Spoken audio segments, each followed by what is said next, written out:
Warahmatullahi wabarakatuh. Hai teman-teman, perkenalkan nama saya Aida Putri Farasifa Lutfiah dari kelas pertanian 1A. Nah, kali ini kita akan membahas pendidikan orang dewasa dalam penyuluhan pertanian. Pendidikan orang dewasa adalah suatu proses belajar yang sistematis dan berkelanjutan pada orang yang berstatus dewasa dengan tujuan untuk mencapai perubahan pada pengetahuan sikap, nilai, dan keterampilan. Karakteristik belajar orang dewasa. Yang pertama, orang dewasa telah memiliki lebih banyak pengalaman hidup. Orang dewasa memiliki pengalaman, situasi, interaksi, dan diri yang berbeda dengan yang lainnya sesuai dengan pengalaman masa lampau dalam lingkungan dan kehidupannya. Yang kedua, orang dewasa memiliki motivasi yang tinggi untuk belajar. Hal ini dikarenakan mereka ingin mendapat pekerjaan yang lebih baik. Tujuan mereka lebih nyata bahwa apa yang mereka pelajari haruslah dapat diaplikasikan dan dapat digunakan dalam kehidupannya. Yang ketiga, orang dewasa telah memiliki banyak peran dan tanggung jawab. Banyaknya peran dan tanggung jawab menyebabkan waktu belajar orang dewasa terbatas.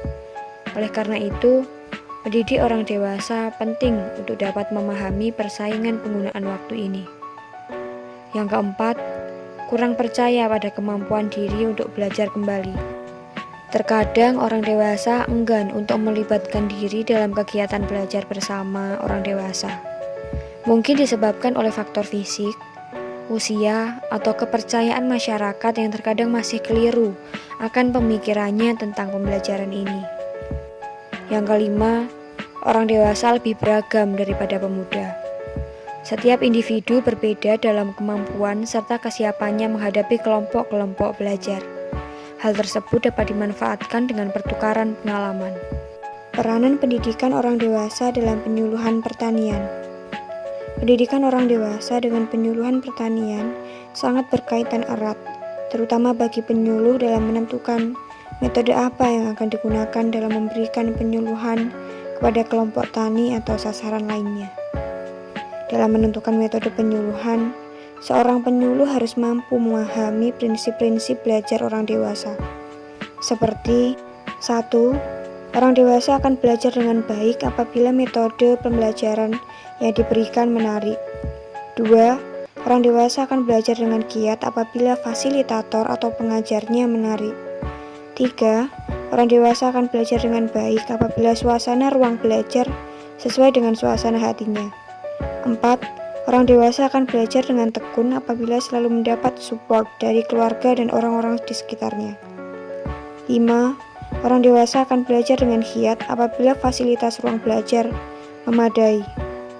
Keberhasilan seorang penyuluh dalam menyampaikan inovasi baru juga ditentukan dari bagaimana penyuluh tersebut dapat memahami faktor penghambat dan pendukung proses pembelajaran orang dewasa.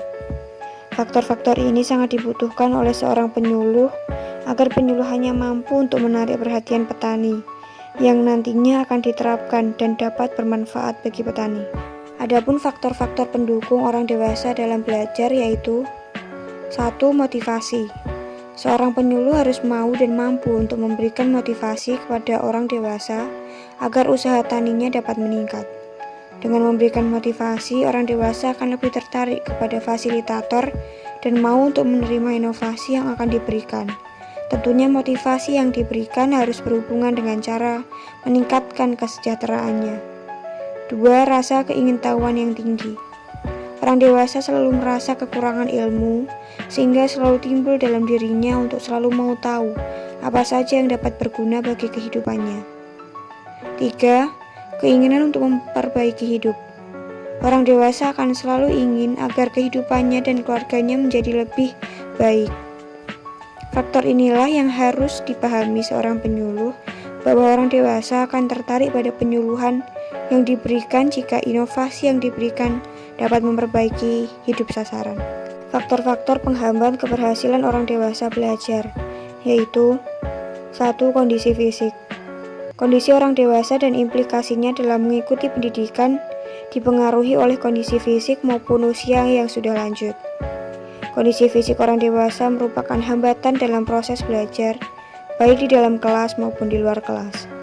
Maka dari itu, pendekatan yang perlu ditumbuhkan dalam proses belajar orang dewasa yaitu dengan mengurangi waktu belajar. 2. Psikologis. Orang dewasa sudah memiliki banyak tanggung jawab dengan kehidupannya, terutama keluarga. Terkadang adanya masalah keluarga yang dihadapi orang dewasa akan menghambat proses pembelajaran. Makanya pendekatan yang perlu ditumbuhkan dalam proses belajar orang dewasa yaitu dengan menyediakan fasilitas yang memadai dan sesuai dengan kondisi atau perasaan orang dewasa. Sehingga sebagai penyuluh harus bersedia menjadi fasilitator, motivator agar proses belajar tetap berjalan dengan baik. 3. Ekonomi. Tidak sedikit orang dewasa yang tidak mau untuk mengikuti pendidikan dengan alasan kondisi ekonomi. Jika keadaan ekonominya hanya cukup untuk memenuhi kebutuhan sehari-hari atau belum cukup, maka orang dewasa akan lebih memilih untuk tidak mengikuti pendidikan, terutama yang formal.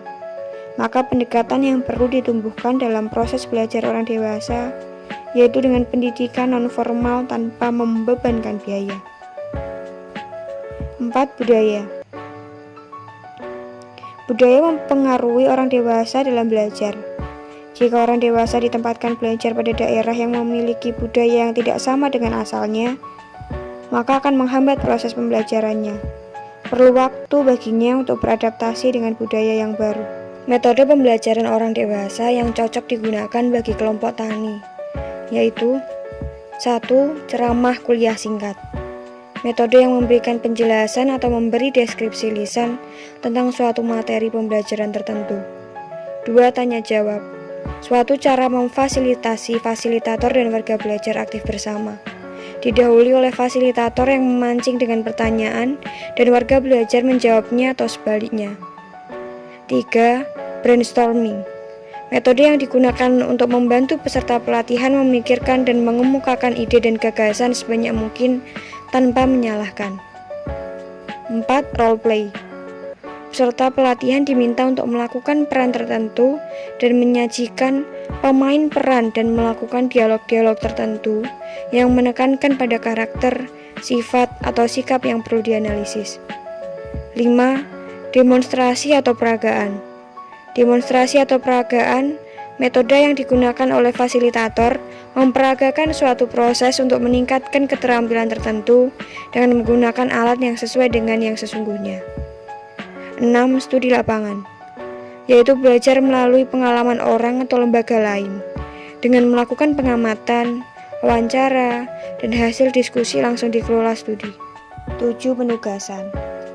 Metode yang digunakan oleh fasilitator dalam berinteraksi dengan warga belajar dengan pemberian tugas tertentu, baik perorangan maupun kelompok dengan sistem hubungan putus. Jika penyuluh sudah mampu memahami arti dari orang dewasa, prinsip belajar orang dewasa, faktor pendukung dan penghambat orang dewasa, serta metode pembelajaran yang cocok bagi orang dewasa yang akan diterapkan di kelompok tani dan sasaran lainnya, maka penyuluhan akan berjalan dengan lancar, dan pengetahuan, sikap, serta keterampilan petani pasti akan berubah lebih baik. Maka dapat meningkatkan hasil usaha taninya yang nantinya juga akan berujung ke kesejahteraannya. Dan saat itulah seorang penyuluh dapat juga dikatakan berhasil. Sebaiknya dalam pendidikan orang dewasa lebih diberatkan ke diskusi dan demonstrasi dibanding hanya menerangkan. Penyuluh harus mampu memahami pendidikan orang dewasa yang nantinya akan bermanfaat dalam kegiatan penyuluhan. Sekian video dari saya, semoga bermanfaat untuk kita semua. Wassalamualaikum warahmatullahi wabarakatuh.